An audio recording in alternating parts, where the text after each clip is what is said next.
ഈ വിഷയമൊക്കെ സജീവമായി നിലമ്പൂരിൽ ചർച്ചയാവും. ഈ ഉദ്യോഗസ്ഥരോട് നമ്മൾ റിപ്പോർട്ട് തേടിയിട്ടുണ്ടോ കമ്മിറ്റി? അല്ല, അത് കമ്മിറ്റി 29-ാം തീയതി വിളിച്ചിരിക്കുന്നത്. എന്തായാലും കമ്മിറ്റി മുമ്പാകെ അവർ വരേണ്ടതല്ല. ഒരു റിപ്പോർട്ട് അയച്ചതായിട്ട് മനസ്സിലായി. അതിൻ്റെ വിശദാംശങ്ങൾ എനിക്കറിയില്ല. കമ്മിറ്റിയുടെ കാര്യങ്ങൾ കമ്മിറ്റി വിളിച്ചിരിക്കുന്നത് ഞങ്ങൾ ഒരു സോമോട്ടോ സബ്ജക്റ്റ് ഉണ്ട്. ദേശീയപാതയുടെ ടോളും ദേശീയപാതയുടെ റോഡുകളും ഇതുമായി ബന്ധപ്പെട്ട കാര്യങ്ങളുമായി ബന്ധപ്പെട്ട് അതിൻ്റെ ഒരു മീറ്റിംഗ് ആണ്. ഇപ്പോൾ കേരള കോൺടെസ്റ്റിൽ ആ വിഷയങ്ങളും ചർച്ച ചെയ്യും. അല്ല, തിരഞ്ഞെടുപ്പിൽ ചർച്ചാ വിഷയമാവില്ലോ, ഇതിൻ്റെ രാഷ്ട്രീയ പാർട്ടികളെല്ലാം തീരുമാനിക്കേണ്ടത്. അതെന്തായാലും വരട്ടെ.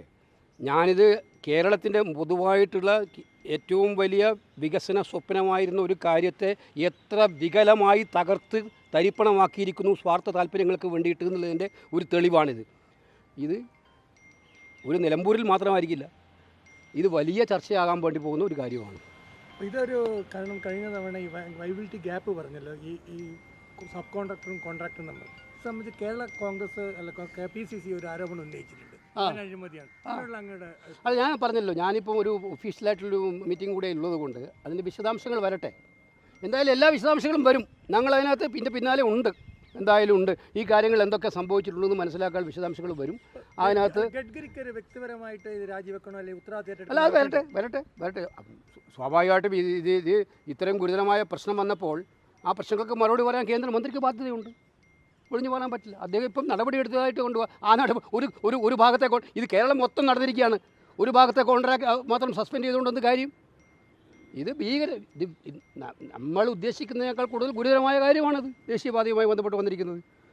കാരണം നമ്മളൊക്കെ ജനപ്രതിനിധിയായിരിക്കുന്ന മണ്ഡലത്തിലെ ഏറ്റവും കൂടുതൽ ദേശീയപാതയുള്ള ഒരു ജനപ്രതിനിധിയാണ് ഞാൻ. അരൂർ മുതൽ കരുനാഗപ്പള്ളി വരെ മുഴുവൻ ദേശീയപാതയാണ്. ഇതിൽ പ്രധാനപ്പെട്ട കമ്പനികളൊക്കെ 1921 ഇലക്ട്രോട്ടർ ഈ സംഭാവന നൽകി എന്നൊരു ആരോപണമുണ്ട്. അതൊക്കെ സംഭാവന നൽകുകയോ നൽകാതിരിക്കുകയോ ചെയ്തോട്ടെ. ഇതിനകത്ത് കൃത്യമായിട്ട് ശരി ഏത് തെറ്റ് നിന്ന് വെളിച്ചത്ത് കൊണ്ടുവരണം. ഉപ്പ് തിന്നാൽ ആരെങ്കിലും തിന്നിട്ടുണ്ടെങ്കിൽ വെള്ളം കുടിച്ചോട്ടെ, പ്രശ്നമില്ല, കുടിക്കണം. നിലമ്പൂരിലെ കോൺഗ്രസ് സ്ഥാനാർത്ഥിയുമായി ബന്ധപ്പെട്ട് ചർച്ചകൾ നടക്കുകയാണ്. ആരായിരിക്കും സ്ഥാനാർത്ഥിയെന്ന്? അല്ല, അതാണ് നിങ്ങൾക്ക് കേരളത്തിലെ ഏറ്റവും നിലമ്പൂരിലെ സ്ഥാനാർത്ഥി നിങ്ങൾക്ക് ഒരു ആശങ്കയും വേണ്ട. അത് ഏറ്റവും ആദ്യം കോൺഗ്രസിൻ്റെ സ്ഥാനാർത്ഥി വരും. അവിടെ മനസ്സിലായില്ലേ? UDFൻ്റെ സ്ഥാനാർത്ഥി വരും. കോൺഗ്രസ് സ്ഥാനാർത്ഥിയായിട്ടുള്ള UDF സ്ഥാനാർത്ഥി വരും. ഏറ്റവും ആദ്യം വരും. ക്രിസ്ത്യൻ സ്ഥാനാർത്ഥി വേണമെന്നാണ് PV അൻവർ ആവശ്യപ്പെട്ടത്. ഞാൻ ഒരു കാര്യം തുറന്നു പറയാം. കോൺഗ്രസ് ഒരിക്കലും ഒരു ഉപതെരഞ്ഞെടുപ്പിലും അല്ലെങ്കിൽ ഒരു തെരഞ്ഞെടുപ്പിലും ജാതിയും മതവും നോക്കി രാഷ്ട്രീയത്തിൽ സ്ഥാനാർത്ഥിയെ തീരുമാനിക്കാറില്ല. കഴിവുള്ള ഒരുപാട് പ്രഗത്ഭർ ഞങ്ങൾക്കുണ്ട്. നിലമ്പൂരിലും ഉണ്ട്. അവരെല്ലാം പ്രഗത്ഭരാണ്. അവരുടെ ജാതിയും മതത്തിൻ്റെ പേരിലും പ്രഗത്ഭരായവരല്ല അവർ പാർട്ടി DCC KPCC ഭാരവാഹികൾ, DCC പ്രസിഡന്റുമാർ, പാർട്ടിയുടെ താഴെത്തട്ടിൽ KSU യൂത്ത് കോൺഗ്രസ് തലങ്ങളിൽ പ്രവർത്തിച്ച് എല്ലാ തലങ്ങളിലും പ്രവർത്തിച്ച് കഴിവ് തെളിയിച്ചിട്ടുള്ള പ്രഗത്ഭരായ നേതാക്കന്മാരുള്ള പാർട്ടിയാണ് ഞങ്ങളുടെ പാർട്ടി. അതിലെല്ലാ ജാതിക്കാരും ഉണ്ടാവും, എല്ലാ മതക്കാരും ഉണ്ടാവും. പൊതുവായിട്ട് ഞങ്ങൾ എടുക്കുമ്പോൾ സ്ഥാനാർത്ഥികളെല്ലാം മൊത്തത്തിൽ ഒരു സ്റ്റേറ്റ് മൊത്തത്തിലെടുക്കുമ്പോൾ ഞങ്ങൾ ചില സന്തുലിതാവസ്ഥയൊക്കെ നോക്കും. അത് എല്ലാ പാർട്ടികളും നോക്കുന്നില്ല, ഞങ്ങളും നോക്കും. അല്ലാതെ ഏതെങ്കിലും ഒരു ജാതിയും മതവും നോക്കിയിട്ട് ഞാൻ കണ്ടു ചില വാർത്തകളൊക്കെ ഇന്നലെ അതിൻ്റെ പേരിൽ ഇന്നയാൾ, ഇതിൻ്റെ പേരിൽ അന്നയാൾ. ദയവേത് നിങ്ങൾക്ക് കോൺഗ്രസിന് എന്തും പറയാം. കാരണം നിങ്ങൾ CPM ഇതുവരെ സ്ഥാനാർത്ഥി ആരാണെന്ന് ചോദിച്ചിട്ടില്ല. പക്ഷേ അവരുടെ ഒരു സീറ്റായിരുന്നു ഇത്. UDFൻ്റെ സീറ്റല്ലായിരുന്നല്ലോ. നിലമ്പൂരിൽ ഇടതുപക്ഷ മുന്നണി സ്വതന്ത്രം ജയിച്ച സീറ്റാണ്. അവരോട് നിങ്ങൾ ചോദിച്ചോ സ്ഥാനാർത്ഥി ആരാണെന്ന് ചോദിച്ചു? എന്താ അവർ പറഞ്ഞു? ഒരാഴ്ചക്കുള്ളിൽ തീരുമാനിക്കുന്നു. അങ്ങനെയല്ല പറഞ്ഞത്, ഒരാഴ്ചക്കുള്ളിൽ. ഇപ്പം നിങ്ങൾ ഞങ്ങളോട് ചോദിക്കുന്നത് എന്താണ്? എപ്പോൾ വരുന്നത്? അപ്പോഴാണ് ഞങ്ങൾ വീണ്ടും പറയുന്നത് ഞങ്ങൾ ഏറ്റവും ആദ്യം ഞങ്ങൾ ഡിസൈഡ് ചെയ്യും. ഞങ്ങളുടെ ഇടയിൽ ഒരു കൺഫ്യൂഷനും ഇല്ല. പക്ഷേ ഞങ്ങൾക്കൊരു പ്രോസസ്സുണ്ട്. ഞങ്ങളുടെ പാർട്ടിയുടെ പ്രധാനപ്പെട്ട നേതാക്കന്മാർ, ഇലക്ഷൻ കമ്മിറ്റിയിലുള്ള ആളുകൾ, ഇവരോടൊക്കെ പാർട്ടി നേതൃത്വം ചർച്ച ചെയ്യും. ആരെയാണ് സ്ഥാനാർത്ഥിയാക്കേണ്ടത്, എങ്ങനെയാണ് ആക്കേണ്ടത് എന്ന് ചർച്ച ചെയ്യും. ആ പ്രോസസ്സൊക്കെ അവിടെ നടന്നുകൊണ്ടിരിക്കുകയാണ്.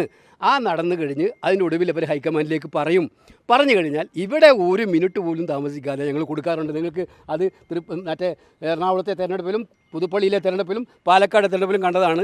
അതുപോലെ വന്നു കഴിഞ്ഞാൽ ഉടനെ തന്നെ ഞങ്ങൾ ഈ കാര്യങ്ങൾ ആവശ്യമായിട്ടുള്ള ഉത്തരവ് പുറപ്പെടുവിക്കും.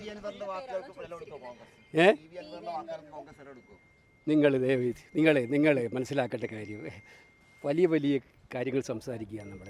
PV അൻവർ ഓൾറെഡി UDFന് പിന്തുണ പ്രഖ്യാപിക്കുമെന്ന് പറഞ്ഞിട്ടുണ്ട്. അദ്ദേഹത്തിൻ്റെ ആ വാക്കുകളെ നമ്മൾ മുഖവിലക്കെടുക്കുകയാണ്. UDFൻ്റെ സ്ഥാനാർത്ഥി താമസം വിന വരും. വളരെ എഴുതി വെച്ചോ കേരളത്തിലെ ഇടതുപക്ഷ ജനാധിപത്യ മുന്നണി സർക്കാരിൻ്റെ വാട്ടർലൂ നിലമ്പൂരിൽ നിന്നും ആരംഭിക്കും. അതിശക്തമായ ഭൂരിപക്ഷം നേടി UDF സ്ഥാനാർത്ഥി അവിടെ വൻ വിജയം നേടും. അതോടുകൂടി ക്ലൈം ഡൗൺ ആണ് പിണറായി സർക്കാരിൻ്റെ നടക്കാൻ വേണ്ടി പോകുന്നത്.